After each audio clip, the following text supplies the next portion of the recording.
Well, I believe that you have to build belief. Belief is like, there's an after school special belief where the mom says, believe in yourself, and that's all great, but there's also a built belief. And the built belief is one where you are constantly, like for me, I came from a bad place. How I build belief is through the daunting tasks I put myself through. So that's proof positive that I can. So it correlates. And that's how this piece of kid I once thought I was built belief by saying, I was in 3 Hell Weeks. I went to Ranger School. I tried out for Delta Selection. Undeniable stack of proof. That is proof. So whenever you think you can't, the confidence comes from the thing that you built. You must build belief. You must build confidence. It can't be like, hey, I'm gonna go knock that shit out. You gotta look over here and say, I can knock it out. It's belief, and it's built on what you put in to yourself. I'm a guy who wants to make people better. For people to get better, I have to continuously get better myself. For me to do that, I can't just say, oh, I have this resume. The resume is there forever. I'm good. I have to cap my success, because for me to help people out, I can't just say I did it once and I'm good. I have to continue to reinvent the wheel of the mind and figure out more and more ways for you to pull. Because if I have a cookie cutter message, it may hit 5 people out of 25. You just failed. My message needs to be in a way where I can hit all 25 people. It needs to be broad enough to where all 25 people may not like the message, but they're getting something from it. And that is evolution. You must continue to evolve. And you don't evolve, for me, in my job, unless I cap myself somewhere and say, okay, you made this much money, get back to work. It's time to get back to work. Stop hearing yourself talk, get off the podcast, don't be on social media too much, cut out all the noise, get back to the mental lab, because that's where the knowledge came from. So for me, I must cap myself so I can come back with better, more unique knowledge versus all that cookie cutter knowledge that's out there. That's why people buy the books I have, because it's not cookie cutter. It's real knowledge. Because when I grew up, my mom worked 3 jobs, and all I wanted to do, and she got her damn near murdered. And it took her down a dark hole. And I saw this. That helped me grow up to say, all I want to do is retire my mother when I get older. That's all I want to do. And thank God I did that. But the thing about it, with a lot of people, they don't have that in them. The parents raise the kids very differently now. So the kids don't have that sense of self. And I believe in self-discipline, self-pride, self-motivation. No one has that self anymore. That self is gone. So that driving force that tells you, I have to do this, I want to be comfortable. I'm a normal human being. You want to chill out. Mm-hmm. Yeah. I want, and the time is going to come. There's time for everybody to get civilized. The worst thing in life that happens to a man is they get civilized, or a woman, anybody. Yeah. Because you lose the hunger for life. Uh-huh. You think you've arrived, and once you have I've arrived mentality, that's my biggest fear. Is I get to a point where I'm at that point where life has come to me, and I have that feeling of I've arrived. I now know my life, for what I know it to be, is over.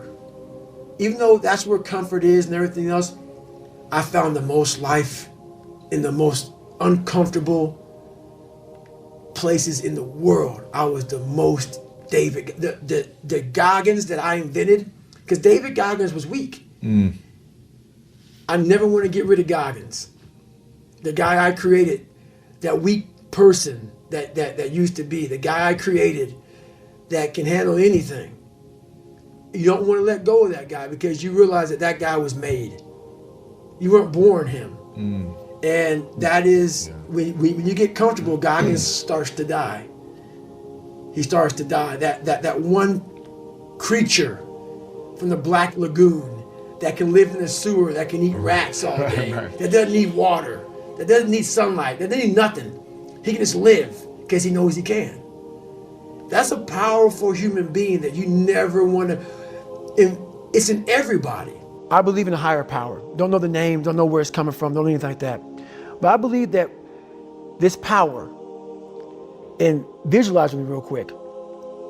Let's say it's a man up there or a woman, whatever, and they have a chart. And when you're born, they say David Goggins, born February 17th, 1975 at 6 a.m. They write the chart down because they can see everything. They know exactly what you're supposed to be. They know what you're supposed to be. You die, you go to so-called heaven. You arrive at heaven, I'm 300 pounds. I retired as an Ecolab guy, which is okay, just a job, whatever. I go up there and God looks at me and he shows me my chart. And my chart on there says you were supposed to be a Navy SEAL. You're supposed to weigh 185 pounds. You're supposed to be one of the smartest people on the planet, this, all this. You see this. And now you're in heaven, you made it to heaven, but you're like, God, Doug, I was supposed to live that life. I was supposed to live that life. And then you find out that the reason why, because we all think that if we pray on it, if we do this, if we do that, whatever, if we don't work, we just, whatever, it's going to magically happen for us. No, I believe that when I'm all said and done with, my whole job is to outwork the chart. Whatever the chart says about me, the all-knowing power up there, I want to get up there and say, him look at me and say, I know everything. I didn't see this. I didn't see this. I want to feel that. I want to get to the other end of this world, and however I'm being judged, whoever's judging me, to look at me and say, I did not know. I had you at 185, I had you at this, but all this other I was riding as you were living it. I want to find more. All I can. And in that sack of shit, you have to dive in that to find more. Because if you're not willing to go in there and face yourself, you're not gonna find anything. You're gonna live right here on surface, man, right here on surface. So if there is an ending to this world and there is somewhere to go and there's a judgment, you're gonna get there and you might see a chart. And that chart may tell you who the you should have been. And now you get the rest of your life to think about that. Man, I could have lived a much better life if I just would have just suffered a little bit more. If I just would have went in that shit and realized I had so much more. But fear and the 40% and living here versus living here, being afraid, stop me. So that's, I'm a big guy in visualizing. I'm a big guy in making a world, it may not exist. To me, it does. To me, it does. And I'm overpowering myself every day. And you gotta find tools to do that. That's a tool that I use. The first thing about it was, so I said to myself, I'm gonna run 4 miles.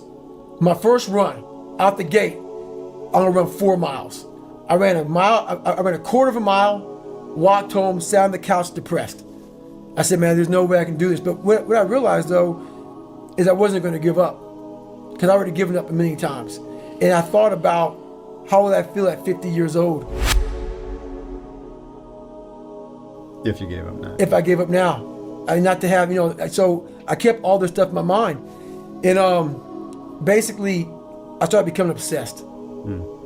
I slowly, it didn't happen that night on the couch. Right.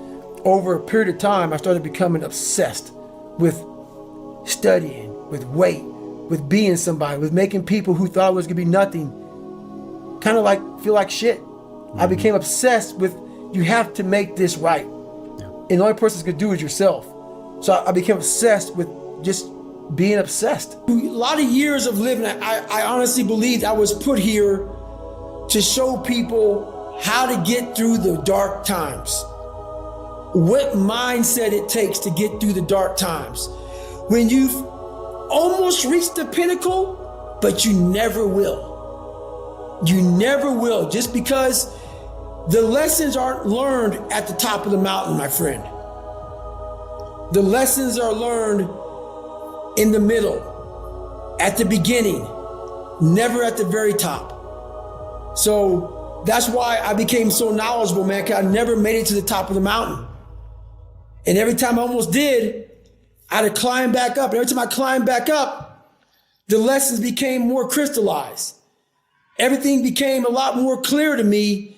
And then some of the things I missed on the first climb, I got on the second climb. But it doesn't mean because you're climbing the same mountain over and over again that you're not super successful. It doesn't mean that at all. I'm super successful.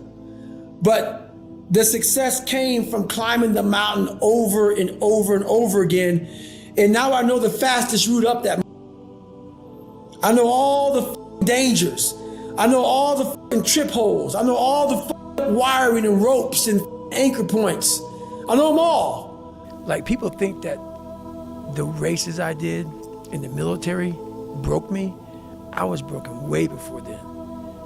Numerous health problems before I even got in the military. Really? Numerous. I'm talking about, like, you're talking about like sickle cell. Yeah, I remember that. Twisted body from all the stress I was under as a kid. Yeah. There's a lot of different problems. Thyroid issue, adrenal issues, all kind of That you had when you were young? Yes. Okay. And so then they got magnified as I got older. So I would go to the start line of a race, like Badwater, the 135-mile race to Death Valley. No one knows this. But if you go back, and there's videos of me out there, Google David Goggins' first video, or first Badwater race, you will see black compression tape on my ankles. I had broken feet at the start line of a 135-mile race.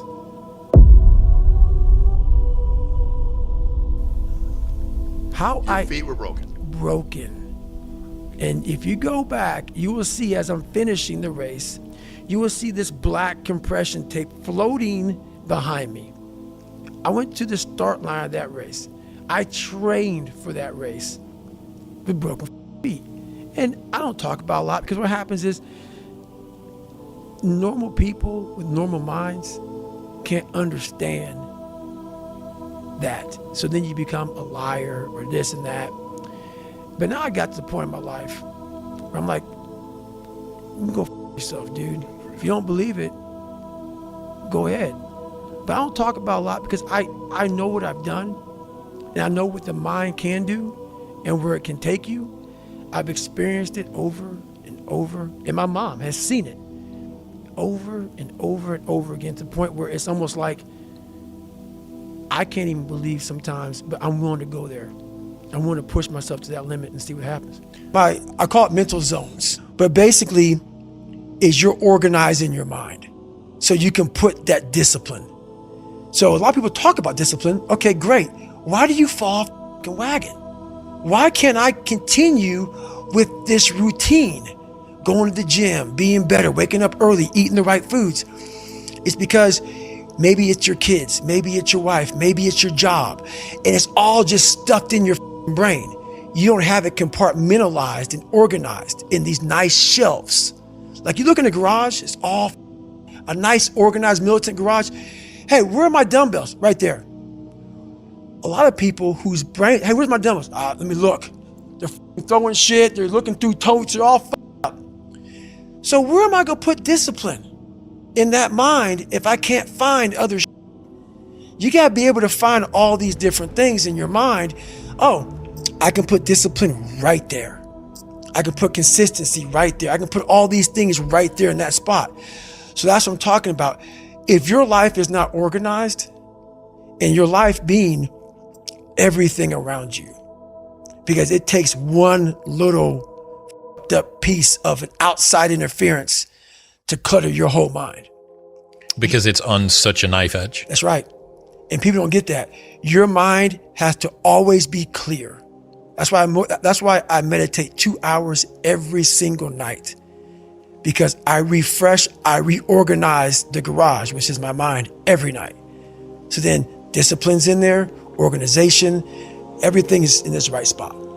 So when I wake up, I'm ready to go. No one's gonna come back and say, hey man, I apologize.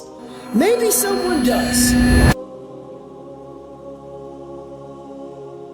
Very few people will. So at the end of the fucking day, when all things are said and done with, while my dad was the devil, and I believed that for a long fucking time, I had to confront him. And when I confronted the devil, so what I thought was the devil, I realized that I was the true devil. I was the one holding me back. I was the one looking for the scapegoat. And I was the one looking for all these ways to say, it's okay, David. You're a loser. You're a born loser, so it's okay. And I was hoping my dad was going to give me that confirmation.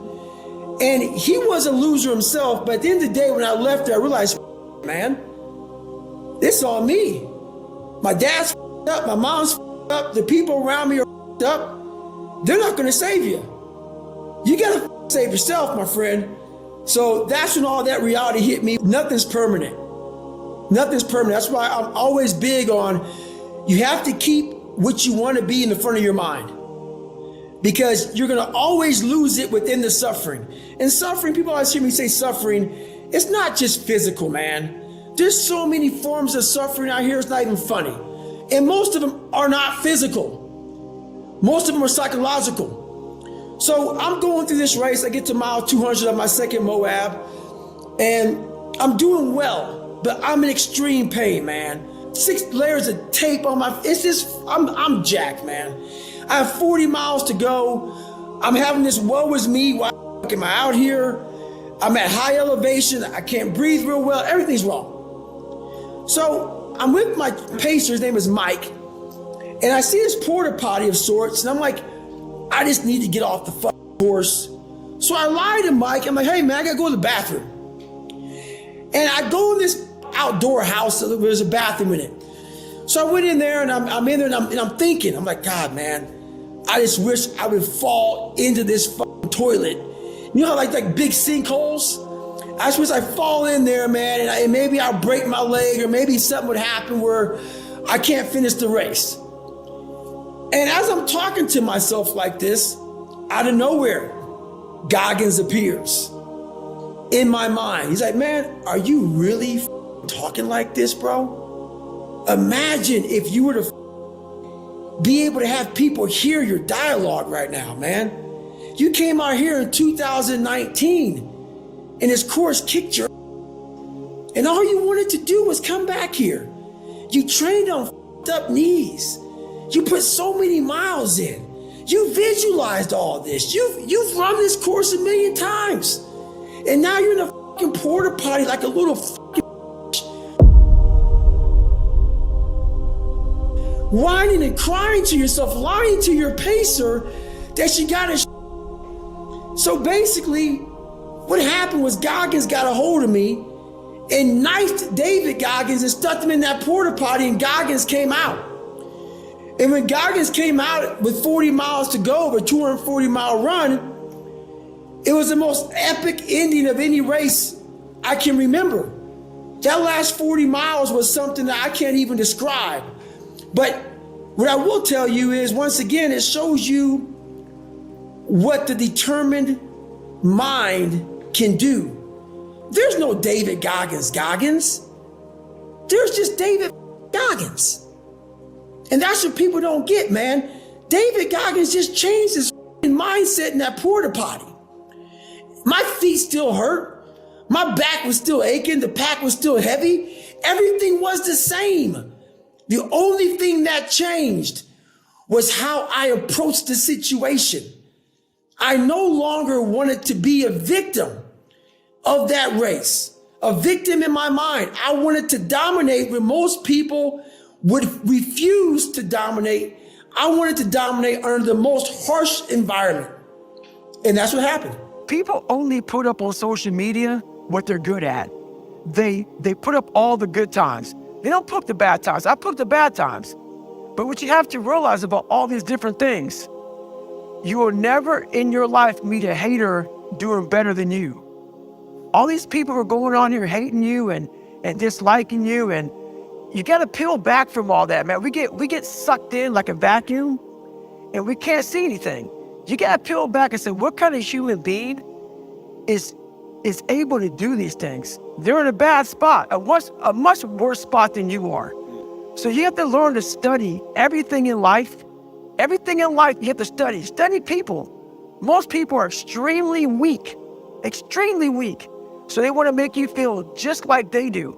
And this is all science, man. It's all ABCD type stuff, man. The mental aspect, everything in my life. So I had a learning disability that I talked about.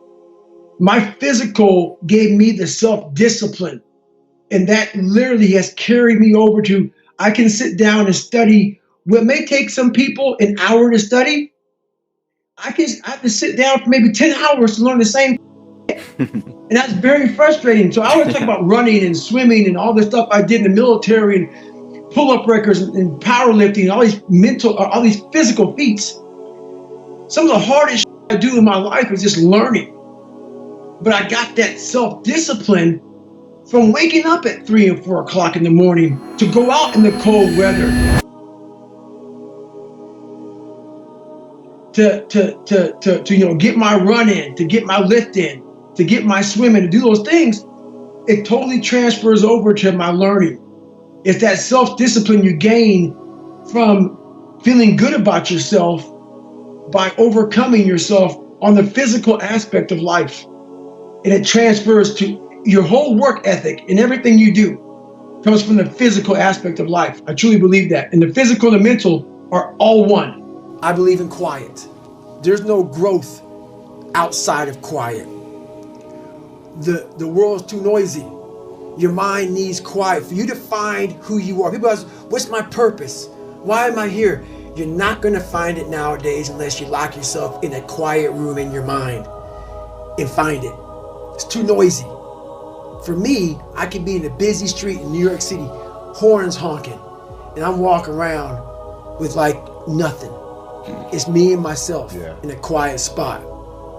And when you are constantly reflecting on who you are, where you've been, the journey you've gone through, the journey you can continue going through, the feeling's always there. You don't allow the world to pull you so fast that you forget. You don't allow yourself to pull you so fast that you forget. It's not about staying in that moment. It's about you want to get to the point where that feeling follows you like breathing. It becomes a part of your life, part of your DNA. But it's made. Like these calluses on my hands right now, they're made. Yeah. They are now on my brain. This is now a part of me. Just shut up and let me enjoy this pain. I don't want anything to numb it. I don't want anything right now. Because what I had done was I just, in my mind, and people will take this wrong and take it as wrong as you want to, I don't really care. I had just climbed a mental wall that was amazing. And I didn't want anybody to take that pain away from me. I never want to feel it again. But what it did was it showed me what is possible. And that's what set the new stage for me. That's when I realized, oh man, I've really been underachieving my entire life. But the biggest key to success in anything you do is you got to have an unlimited supply of you. This drive and passion, and it may come from nothing. Like for me, there was no passion, no drive, no nothing. But I had this fire that I'm going to be somebody. And it has to be there because on all those bad days and all those days you don't want to do shit, you have to be your own motivator, your own coach, your own trainer, your own everything. So to do that, you have to come into work, and work is whatever your work may be, ready to go. And what that means is you may have failed miserably yesterday, but you come to work like, people are like, man, you just lost everything. How the hell are you this damn motivated? Because this is what it takes. This is what it takes. And you got to get it from wherever you can. Whether you make up this illusion of your life or this false reality that gets you motivated, whatever gets you motivated, it's got to be here at the tip of your brain at all times. Because in those dark moments, you got to pull it out. So that's the big thing for me, man. I was always fired up at all times. How am I going to respect you? So you have to be a hard worker, period, dot. You got to work your ass off. That's where I gain respect for you. So if you're working hard every day, now you have an opinion in my eyes. But if you're just a guy who talks shit and you live this life of talking shit, come on, dude. I understand one thing. You're just talking shit. But if I see you every day of your life trying to be better, every day going through all the wickets to be better, you got my attention. I respect you now. So respect is the first thing. I had to tell this young man or woman that the only way I believe, and this is just my experience in life, the only way you're ever going to get to the other side of this journey is you have got to suffer to grow. To grow, you must suffer. And some people will get it and some people won't. But they have to see what their journey is to start their journey. Several people live to be 100 years old and they have great lives and they have great kids. Their kids go to college and all sorts of stuff. But somewhere in their life, there was a point where they had a decision to make. They can go left or right on this path. Left was the easy route. Right was the hard route. A lot of people take the easy route. And they had a good life that way, but the better life was going to the right side. And you may have 20 years of pain and suffering to get past it, but a lot of us die never truly starting our journey. And I would tell this young person, you gotta start your journey. It may suck, but it will come out the other side where you're coasting. So think about it, when I say suffering, people cringe. People, that's the one word, whenever I post about it, people cringe. It's not about suffering, how people may look at suffering. Like you have to just go to a place that just every day of your life is suffering. You have to tap into suffering every day of your life because we have so much scarring that we have to clean up. You have to look at suffering as almost like I look at failure. To succeed, you must fail. In failure and in suffering, all the answers are in there. All the answers to all the test questions. The test is your life. All the answers are in there. You don't have to live in suffering and pain and failure all the time. You have to learn, I need to visit it. Like people hate working out. You're only gonna visit working out maybe an hour a day. 23 other hours of the day, you're not in it. But how you become in shape is you must visit suffering, visit working out 1 hour a day. Visit suffering 1 hour a day. Visit your past failures 1 hour a day. The relationship with it is the answers are in there. They are in there. Within the suffering, go in there, and I call it the live autopsy. The live autopsy. How you find out someone died? They crack you open after you're dead. How you can live is do it while you're alive. Go back in your brain, crack it open while you're alive. Don't wait until you're dead to figure out why you died. Do it while you are living. Go in there, go into the suffering, go into the pain of your life and say, why did this suck for me so bad? Why am I afraid of all this stuff? Why have I shut down the whole world? I guarantee I'll tell you why you shut down the whole world. It's in these nooks of the suffering within your brain, in the scarring, are all the answers to why you are on the couch feeling sorry for yourself. They lie within the scars. Visit them for at least an hour a day, study them, and then you'll find out more about yourself. You will then grow. So don't look at it as every day I suffer. Go into it an hour a day. Learn from yourself, learn from life, learn from your failures, learn from your insecurities, learn from your self-doubt. I'm deep in the cookie jar, and the cookie jar is something that I've made up of all the failures of my life, all the things that I failed and I went back. I failed and I went back and I finally succeeded. All the things that kicked my I put them all in the cookie jar because at times of hell, even the hardest men, in times of suffering, what we do is we forget how hard we really are. Because that's what suffering is. Suffering is a test. That's all it is. Suffering is the true test of life. And so that cookie jar travels in my brain. So whenever I get put in a situation where I have poopy pants, the woe is me mentality of, oh my God, life sucks. I take a second, I take the 1 second decision. I step out of my life for 1 second, go in the cookie jar, pull up, oh, you were in 3 hell weeks and finished 2. One of those hell weeks, a guy died because it was so bad. Oh, you are a mother. You are. I put it back in the cookie jar, and I remember who the I really am. I'm not the kid that was called nigger. I'm not the scared kid. This is who I am. It's a reminder of who you truly are at the core of yourself. So I used to coach a lot of people. I don't coach anybody now. Got it. But you used to coach. I used to coach them. Okay. So what it was, my first question was, okay, what are you willing to give up? What are you willing to sacrifice? What are you willing to forgo? Because a lot of people, like this guy came in one time, I was a trainer, and he goes, man, I can stop doing anything but my frappuccinos. I go, leave. Because I'm looking for that person like me. People, it's hard for people to understand how I lost 106 pounds in less than 3 months. I sat down at the table and I said to myself, what are you willing to give up? Everything.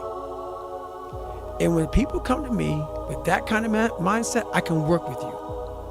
When you are willing to strip yourself down to nothing and give everything, that's who I want to work with. Because now I can mold you into exactly who you want to be. When you put these restrictions up, and that's why my first question is, how bad do you want this? If it's as bad as you want to live or breathe or sleep, whatever the hell it may be, I can work with you. But a lot of people, most people don't want it that badly, which is why they always ask the question, man, how did you get to where you are? You know how to do it. You know exactly how to be you or how to be me. You don't want to do it. So I can't make you do it, nor do I have the time or energy to force you into that place that I know you have to be to do it. There's no luck in this game, man. It may be a little bit of luck, but the luck happens after you bust your ass and you put yourself in that lucky situation. Luck doesn't happen. You put yourself in that situation where luck might happen. And that's what people don't know. But to get there, luck ain't gonna happen. You have to put yourself in that situation, man. It takes a lot of work. What I realized on my journey was a lot of us don't believe that we can achieve the impossible. And along my journey, I started realizing, man, I gotta tell some people about this shit, man. Like, I discovered something that some people have, but they don't even know. All of us have it. But along this way, I wasn't, like I said, I wasn't a theorist. I became a practitioner. And I was like, my God, I'm busting down so many barriers of, like, I have a learning disability. Okay, but I'm catching up with everybody. I figured that out. I figured out all these negative things in my life that were keeping me in this hole. I'm like, I gotta tell people, man, that, hang on a second, man.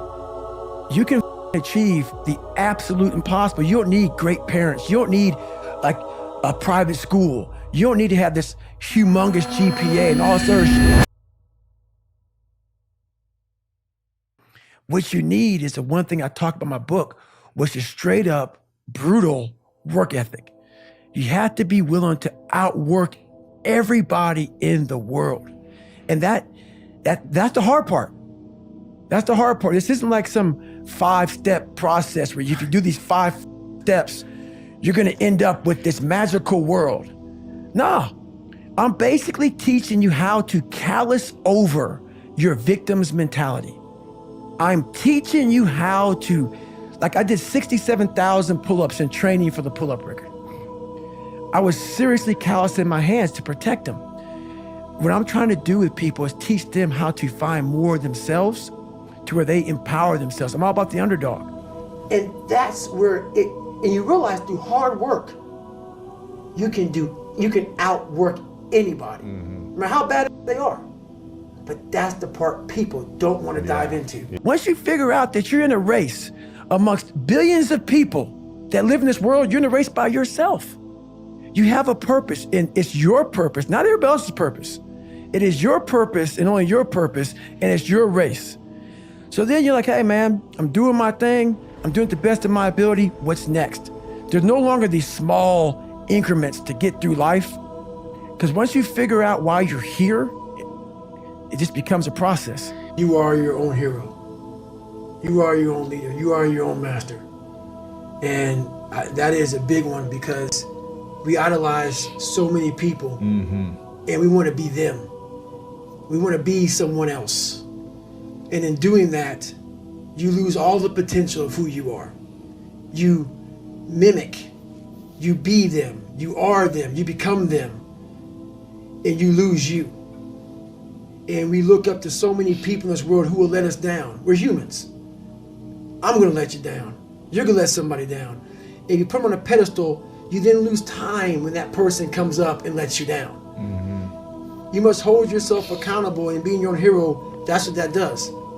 You make yourself so totally accountable for who you are. You focus on you and only on you to become the best person you could be for others. Because we leave a lot on the table, not searching who we are. And then therefore, you die not knowing your greatest potential.